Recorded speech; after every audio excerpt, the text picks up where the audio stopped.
ರಾಮನಗರ ಜಿಲ್ಲೆಯ ಬಿಡದಿ ಟೌನ್ಶಿಪ್ ಯೋಜನೆಗೆ ರಾಜ್ಯ ಸಚಿವ ಸಂಪುಟ ನೀಡಿರುವ ಅನುಮೋದನೆಯನ್ನು ತಕ್ಷಣವೇ ಹಿಂಪಡೆಯಬೇಕು ಎಂದು ಭಾರತೀಯ ಕೃಷಿಕ ಸಮಾಜದ ರಾಜ್ಯಾಧ್ಯಕ್ಷ ಸಿದ್ದಗೌಡ ಮುದುಗಿ ರಾಜ್ಯ ಸರ್ಕಾರವನ್ನು ಒತ್ತಾಯಿಸಿದರು. ಗುರುವಾರ ಬೆಳಗಾವಿಯಲ್ಲಿ ಸುದ್ದಿಗೋಷ್ಠಿಯಲ್ಲಿ ಮಾತನಾಡಿದವರು, ಬಿಡದಿ ಟೌನ್ಶಿಪ್ ಯೋಜನೆಯಿಂದ ರಾಮನಗರ ಜಿಲ್ಲೆಯ ಸುಮಾರು 25 ಗ್ರಾಮಗಳ 900-640 ಎಕರೆ ಫಲವತ್ತಾದ ಕೃಷಿ ಭೂಮಿ ನಾಶವಾಗಲಿದ್ದು, ಸಾವಿರಾರು ರೈತ ಕುಟುಂಬಗಳು ಜೀವನಾಧಾರ ಕಳೆದುಕೊಳ್ಳುವ ಸ್ಥಿತಿ ನಿರ್ಮಾಣವಾಗಲಿದೆ ಎಂದು ಆತಂಕ ವ್ಯಕ್ತಪಡಿಸಿದರು. ಈ ಭಾಗದಲ್ಲಿ ತೆಂಗು, ಮಾವು, ಭತ್ತ, ರಾಗಿ ಸೇರಿದಂತೆ ವಿವಿಧ ಬೆಳೆಗಳನ್ನು ಬೆಳೆದು ರೈತರು ಜೀವನ ಸಾಗಿಸುತ್ತಿದ್ದಾರೆ. ಇಂತಹ ಕೃಷಿ ಪ್ರಧಾನ ಪ್ರದೇಶವನ್ನು ಟೌನ್ಶಿಪ್ ಹೆಸರಿನಲ್ಲಿ ನಗರೀಕರಣಗೊಳಿಸುವ ಪ್ರಯತ್ನ ರೈತರ ವಿರುದ್ಧ ನೀತಿಯಾಗಿದೆ ಎಂದು ಆರೋಪಿಸಿದರು. ರಾಜ್ಯ ಸರ್ಕಾರ ರೈತರ ಪರವಾಗಿದೆ ಎಂದು ಹೇಳಿಕೊಳ್ಳುತ್ತಿದೆಯಾದರೂ ಹಿಂಬದಿಯಿಂದ ರೈತರ ಜಮೀನಿಗೆ ಕಣ್ಣು ಹಾಕುವ ಹುನ್ನಾರ ನಡೆಸುತ್ತಿರುವುದು ಖಂಡನೀಯ. ಅಭಿವೃದ್ಧಿ ಹೆಸರಿನಲ್ಲಿ ರೈತರ ಬದುಕನ್ನು ಹಾಳು ಮಾಡುವ ಯಾವುದೇ ಯೋಜನೆಯನ್ನು ಭಾರತೀಯ ಕೃಷಿಕ ಸಮಾಜ ಸಹಿಸುವುದಿಲ್ಲ ಎಂದು ಎಚ್ಚರಿಕೆ ನೀಡಿದರು. ಈ ಯೋಜನೆ ವಿರೋಧಿಸಿ ಈಗಾಗಲೇ 2023ರಲ್ಲಿ ಬೆಂಗಳೂರಿನ ಗಾಂಧಿ ಭವನದಲ್ಲಿ ಸಾವಿರಾರು ರೈತರು ಪ್ರತಿಭಟನೆ ನಡೆಸಿದರು. ರೈತರ ಆಕ್ರೋಶವನ್ನು ಸರ್ಕಾರ ಗಂಭೀರವಾಗಿ ಪರಿಗಣಿಸದೇ ಇದ್ದರೆ ಮುಂದಿನ ದಿನಗಳಲ್ಲಿ ರಾಜ್ಯಾದ್ಯಂತ ಹೋರಾಟವನ್ನು ಮತ್ತಷ್ಟು ತೀವ್ರಗೊಳಿಸಲಾಗುವುದೆಂದು ತಿಳಿಸಿದರು. ಸಮ್ಮಿತ ಎಲ್ಲ ಮಾಧ್ಯಮ ಮಿತ್ರರಿಗೆ ನನ್ನ ನಮಸ್ಕಾರ ತಿಳಿಸುತ್ತಾ, ಭಾರತೀಯ ಕೃಷಿಕ ಸಮಾಜ ರೈತ ಸಂಘಟನೆಯ ಪತ್ರಿಕಾಗೋಷ್ಠಿಗೆ ತಮ್ಮನ್ನೆಲ್ಲರನ್ನ ಹೃದಯಪೂರ್ವಕವಾಗಿ ಸ್ವಾಗತಿಸುತ್ತಾ, ಇವತ್ತಿನ ಪತ್ರಿಕಾಗೋಷ್ಠಿಯಲ್ಲಿ ಜಿಲ್ಲಾ ಅಧ್ಯಕ್ಷ ಸಂಜು ಡೊಂಗರಗಾವಿ, ಜಿಲ್ಲಾ ಪ್ರಧಾನ ಕಾರ್ಯದರ್ಶಿ ರಾಮನಗೌಡ ಪಾಟೀಲ್, ಮಲ್ಲಿಕಾರ್ಜುನ್ ಮೂಗಾಪೋಲ್ ತಾಲೂಕಾ ಉಪಾಧ್ಯಕ್ಷರು, ಮಾತ್ಮೀಯರೇ, ಇವತ್ತಿನ ಪತ್ರಿಕಾಗೋಷ್ಠಿ ಉದ್ದೇಶ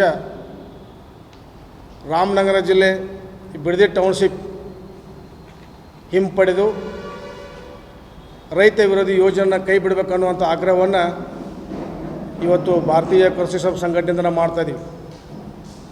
ಭಾರತೀಯ ಕೃಷಿ ಸಮಾಜ ರೈತ ಸಂಘಟನೆ ರಾಜ್ಯದ ಸಂಯುಕ್ತ ಹೋರಾಟ ಕರ್ನಾಟಕದ ಸಹಭಾಗಿತ್ವ ಸಂಘಟನೆ ಆಗಿರೋದ್ರಿಂದಾಗಿ ರಾಜ್ಯದ ಯಾವುದೇ ಮೂಲೆಯಲ್ಲಿ ರೈತರಿಗೆ ಅನ್ಯಾಯ ಆದಂಥ ವಿಷಯವನ್ನು ನಾವು ಬೆಂಬಲಿಸಬೇಕಾಗುತ್ತೆ. ಅದಕ್ಕೆ ನಾವು ಸಂಪೂರ್ಣವಾಗಿ ಬೆಂಬಲವನ್ನು ಕೊಡಬೇಕಾಗ್ತದೆ. ಈ ನಿಟ್ಟಿನಲ್ಲಿ ರಾಮನಗರ ಜಿಲ್ಲೆ ಬಿಡದಿ ಟೌನ್ಶಿಪ್ ಯೋಜನೆಗೆ ರಾಜ್ಯ ಸರ್ಕಾರ ಸಚಿವ ಸಂಪುಟ ನೀಡಿರುವ ಅನುಮೋದನೆ ಕೂಡಲೇ ಹಿಂಪಡೆಯಬೇಕು. ಬಿಡದಿಯಲ್ಲಿ ಮಾಡ್ತಕ್ಕಂಥ ಹೋರಾಟಕ್ಕೆ ಭಾರತೀಯ ಕೃಷಿಕ ಸಮಾಜ ರೈತ ಸಂಘಟನೆ ವತಿಯಿಂದ ಸಂಪೂರ್ಣವಾಗಿ ಹೋರಾಟಕ್ಕೆ ಬೆಂಬಲವನ್ನು ವ್ಯಕ್ತಪಡಿಸ್ತಾ ಇದೆ.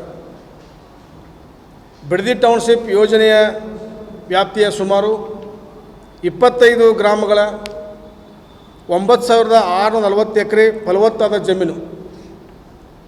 ಇದು ರೈತರ ಜಮೀನು.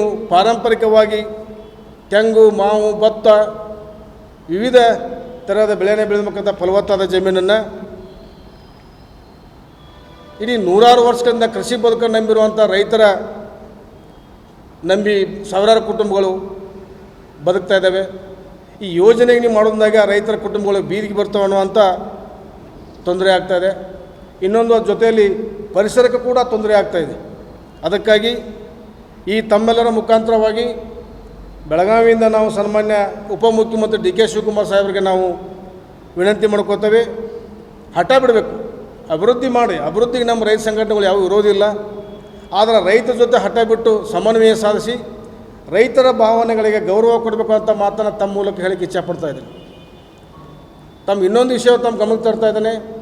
2023 ಕರ್ನಾಟಕ ವಿಧಾನಸಭಾ ಚುನಾವಣೆಯ ಸಂದರ್ಭದಲ್ಲಿ ಬೆಂಗಳೂರಿನ ಗಾಂಧಿ ಭವನದಲ್ಲಿ ಸಂಯುಕ್ತ ಹೋರಾಟ ಕರ್ನಾಟಕದ ವೇದಿಕೆಗೆ ಪದಾಧಿಕಾರಿಗೆ ಸದಸ್ಯರಿಗೆ ಕೊಟ್ಟಂಥ ಮಾತನ್ನು ಮರೆಯಬಾರ್ದು ಅನ್ನುವಂಥ ಮಾತನ್ನು ಡಿ ಕೆ ಶಿವಕುಮಾರ್ ಹೇಳಿಕ್ಕೆ ಇಚ್ಛಪಡ್ತಾ ಇದ್ದಾನೆ. ಚುನಾವಣೆ ಸಂದರ್ಭದಲ್ಲಿ ರೈತರ ಪರವಾಗಿರ್ತೀವಿ, ರೈತರ ಕಲ್ಯಾಣವೇ ನಮ್ಮ ಕಾರ್ಯಕ್ರಮ ಅಂತ ಒಂದು ಬೆಂಬಲವನ್ನು ಕೋರಿದಂಥ ಸನ್ಮಾನ್ಯ ಡಿ ಕೆ ಶಿವಕುಮಾರ್ ಅವರು ಇದನ್ನು ದಯವಿಟ್ಟು ಈ ಸಂದರ್ಭ ನೆನಪಿಸ್ತಾ, ಕಾಂಗ್ರೆಸ್ ಪಕ್ಷ ಯಾವತ್ತೂ ರೈತರೊಂದಿಗೆ ಇರ್ತದೆ ಅನ್ನುವಂಥ ಮಾತನ್ನು ತಾವು ತಪ್ಪಬಾರ್ದು. ಇನ್ನೊಂದರಿಗೆ ಹೇಳಕ್ಕೆ ಇಚ್ಛಪಡೋದು, ಪಕ್ಕ ಇದೊಂದು ರಿಯಲ್ ಎಸ್ಟೇಟ್ ಮತ್ತು ಉದ್ಯೋಗ ಮತ್ತು ಮತ ರಾಜಕೀಯ ಗಿಮಿಕ್ ಅನ್ನುವಂಥ ಮಾತನ್ನು ಹೇಳಿಕ್ಕೆ ನಾನು ಇಚ್ಛಪಡ್ತಾ ಇದ್ದೀನಿ. ಅದಕ್ಕಾಗಿ ಇನ್ನೊಂದು ವಿಷಯ ತಮ್ಮ ಗಮನಕ್ಕೆ ತರಬೇಕು. ನಾನು ಮಂಗಳವಾರ ದಿನಾಂಕ 19/5/2026ರಂದು ಕಾಂಗ್ರೆಸ್ ನೇತೃತ್ವದ ಕರ್ನಾಟಕ ಸರ್ಕಾರದ 3 ವರ್ಷಗಳ ಸಾಧನಾ ಸಮಾವೇಶದಲ್ಲಿ 1,50,000 ಜನರಿಗೆ ಹಕ್ಕುಪತ್ರ ನೀಡಿ ಗಿನ್ನಿಸ್ ದಾಖಲೆ ಮಾಡಿದಂಥ ವಿಷಯವನ್ನು ನಾವು ಗೌರವಿಸ್ತೀವಿ. ಇಲ್ಲಿ ಇತ್ತ ರೈತರ ಪರವಾಗಿ ಅಂತ ಹೇಳ್ತಾರೆ, ಈ ಕಡೆ ಹಿಂಬಾಗಿಲಿಂದ ಬಿಡದಿ ಕಾರ್ಯಕ್ರಮದಲ್ಲಿ ನೀವು ರೈತ ವಿರುದ್ಧವಾಗಿ ಮಾಡ್ತಾರೆ ಅನ್ನೋ ಕಾಲಕ್ಕೆ ಇದನ್ನು ನಾವು ಪ್ರಶ್ನೆ ಮಾಡ್ತೇವೆ ತಮ್ಮ ಮೂಲಕ ನಾವು.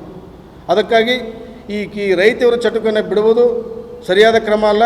ಕೂಡಲೇ ಮಾನ್ಯ ಮುಖ್ಯಮಂತ್ರಿಗಳು ಏನು ನಮ್ಮ ಚನ್ನರಾಯಪಟ್ಟಣದಲ್ಲಿ ಏನು 7,000 ಎಕರೆ 700 ಎಕರೆಯನ್ನು ಮಾಡುವಾಗ ಸಂದರ್ಭ ಮುಖ್ಯಮಂತ್ರಿಗಳು ಯಾವುದೋ ಒಂದು ನಿಲುವು ತಗೊಂಡು ರೈತರಿಗೆ ಒಂದು ರಿಲೀಫ್ ಕೊಟ್ಟರು. ಆ ರೀತಿಯಾಗಿ ಸನ್ಮಾನ್ಯ ಮುಖ್ಯಮಂತ್ರಿಗಳು ಈ ವಿಷಯದಲ್ಲಿ ತಾವೇನು 30 ತಾರೀಕಿಗೆ ಅಧಿಸೂಚನೆ ಕೊನೆಯದಾಗಿ ಮಾಡಿ ಅದನ್ನ ಅಂತಿಮ ಹಂತಕ್ಕೆ ತರ್ತಾ ಇದ್ದಾರೆ. ದಯವಿಟ್ಟು ಅಷ್ಟರೊಳಗಾಗಿ ಮಾನ್ಯ ಮುಖ್ಯಮಂತ್ರಿಗಳು ಮಧ್ಯಸ್ಥಿಕೆ ವಹಿಸಿ ರೈತರಿಗೆ ಪರಿಹಾರ ಅಥವಾ ಒಂದು ಯೋಜನೆಗೆ ಅವ್ರಿಗೊಂದು ಕಠಿಣವಾದ ನಿರ್ಣಯ ತಗೋಬೇಕಂತ ಮಾತನ್ನು ತಮ್ಮ ಮೂಲಕ ಇಚ್ಛಪಡ್ತಾ ಇದ್ದೇನೆ ಸರ್. ಬಿಡದಿ ಹಾಗೂ ಸುತ್ತಮುತ್ತಲಿನ ಗ್ರಾಮಗಳ ರೈತರು ಪೀಳಿಗೆಯಿಂದ ಕೃಷಿಯನ್ನೇ ನಂಬಿಕೊಂಡು ಬದುಕುತ್ತಿದ್ದಾರೆ. ಟೌನ್ಶಿಪ್ ಯೋಜನೆಯಿಂದ ರೈತರ ಜಮೀನು ಕಳೆದು ಹೋಗೋದಷ್ಟೇ ಅಲ್ಲದೆ ಪರಿಸರ ಸಮತೋಲನಕ್ಕೂ ಧಕ್ಕೆ ಉಂಟಾಗಲಿದೆ. ಕೃಷಿ ಭೂಮಿಯನ್ನ ಉಳಿಸುವುದು ಸರ್ಕಾರದ ಜವಾಬ್ದಾರಿಯಾಗಿದ್ದು, ರೈತರ ಅಭಿಪ್ರಾಯ ಪಡೆಯದೆ ಯಾವುದೇ ಯೋಜನೆ ಜಾರಿಗೆ ತರುವುದು ಸರಿಯಲ್ಲ ಎಂದು ಹೇಳಿದರು. ಸರ್ಕಾರ ತಕ್ಷಣ ರೈತರ ಸಂಘಟನೆಯೊಂದಿಗೆ ಚರ್ಚೆ ನಡೆಸಿ ಬಿಡದಿ ಟೌನ್ಶಿಪ್ ಯೋಜನೆ ನೀಡಿರುವ ಅನುಮೋದನೆಯನ್ನ ಹಿಂಪಡೆಯಬೇಕು.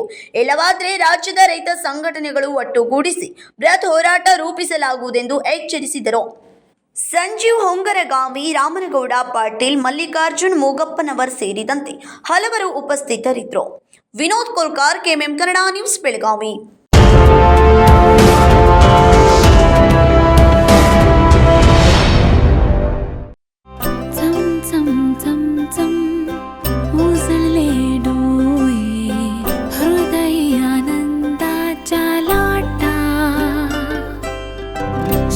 क्षण आले क्षण प्रेमळ है रेशमात गुंफून सोनेरी.